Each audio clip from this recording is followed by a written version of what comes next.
The story commences with the protagonist, Nana, advising his roommate to go to sleep since she has school tomorrow. She retorts that it's unfair he gets to stay up late while she has to sleep, despite him also having work the next day. He responds that, being an adult, it's permissible for him. The girl's name is Fuyukawa Kageri, and although they are childhood friends, they have been estranged for the past few years. He was compelled to look after her because her parents are seldom home due to their jobs and are concerned about her safety.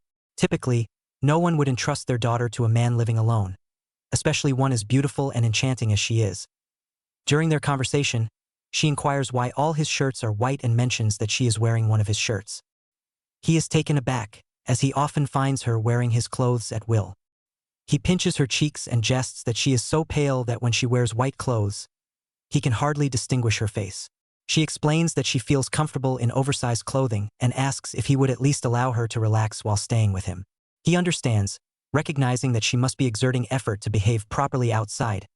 He sits on the couch with a glass in his hand and reassures her that he doesn't mind her wearing his clothes since they are childhood friends. She counters by saying they are engaged, which causes him to cough. While coughing, he explains that it is a joke their parents made because of their close relationship. She asserts that she does not consider it a joke. He ponders why his parents would impose the situation on him and replies that it is intended for him to act as her guardian. He contemplates saying more but refrains, instead telling her she can indulge herself as much as she likes while staying in his house. She moves closer to him and asks if she can be spoiled in this manner. He is puzzled and clarifies that he meant emotionally, not physically, but she disregards this and leans towards his cheeks. She then halts, remarking that she forgot her homework and will complete it before going to sleep. Her heart races, and as she approached him, he became embarrassed, just as she anticipated. She blushes, reflecting on it, and feels she can now act spoiled because he has given his consent. Meanwhile, Nana remains shocked and embarrassed. While cooking, Kageri mentions that Nana's real name is Terui Sushichi and that he was her neighborhood's older brother who used to look after her. She found herself longing for him since he always spent time with her. And now that she is in high school, she has gotten to know more about him and has come to think that he is very charming. Nana wakes up, unable to sleep, recalling what she did last night. He tries to brush it off, reasoning it could be a common greeting abroad, but he cannot because there is no way it is as simple as it appears. She has become much more beautiful as a high school student, and he is certain that people around her won't leave her alone, prompting him to question why he was chosen. Suddenly, there is a knock on the door, and he flinches. She enters the room and tells him he is going to be late. She notices that he doesn't look well, and he admits that he didn't get any sleep last night. He gasps, worried she will figure it out, and tries to explain. With a smile, she asks if it was because of her. He becomes embarrassed and wants to discuss yesterday, but she asks if he has time right now, reminding him that he mentioned his boss is a scary person. He gets up and says that he will ask her when he comes back. He inquires about breakfast, and she tells him she has already prepared it. He pats her and thanks her, making her happy. While eating, she mentions that his hair is messy, and he tells her not to worry and that he will fix it before leaving. Kageri becomes gloomy because he hasn't returned home yet. She wonders if he actually didn't like her touching his cheeks and if she was too shameless. She thinks it would have been better if she had just maintained their relationship as childhood friends. The door opens, and he enters, exhausted from lack of sleep. She quickly jumps on him and apologizes to him. He tells her that he should be the one apologizing for working overtime. She expresses her worry that he didn't want to come home because of what she did. She asks if it was a display of love and reveals that she wouldn't have done it if she didn't like it. He explains to her that she has always been with him, so she doesn't know much about the world and that there are people who are better than him. She insists that it's not true and acknowledges that she doesn't know a lot. He asks who she thinks corrected her lack of common sense. She finally understands and asks if he has a girlfriend or someone he likes. He replies that he doesn't, and she asks if he is married. He replies that he isn't and adds that it's not because he has someone else he likes. There is no one else, and he doesn't know how long he has been attracted to her, but he didn't want to make her someone who would only prioritize him. Before becoming aware of their age difference, he was trying to keep his distance. He tells her that he wants her to be happy, even if it's not with him.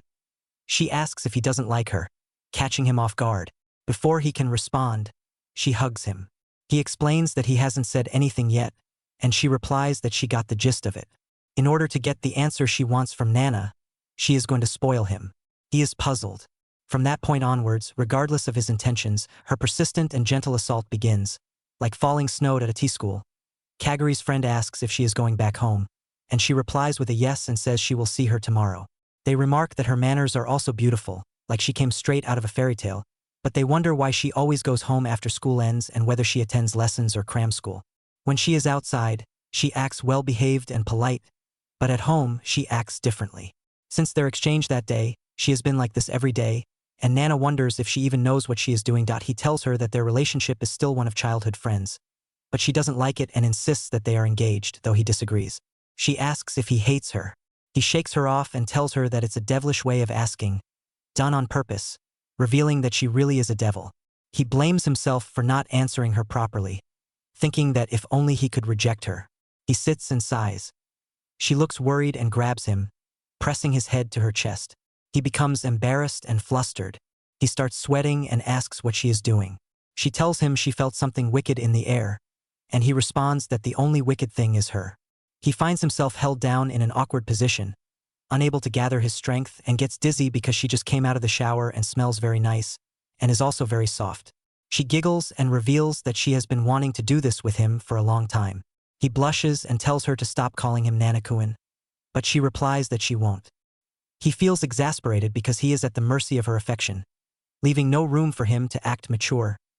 Nana is watching television when Kageri appears, causing him to flinch. She tells him she would do anything he wants if he would help her study. He tells her to ask normally. She wants to study math and reveals that she didn't score as well as she had hoped on the quiz she took the previous day. She shows him the problems and gets close to him. Nana feels uncomfortable and moves to the other side. She asks why he is sitting across from her, saying it will make it hard for him to read. He assures her that it's fine. She asks if he was good at studying because his mom always bragged about it.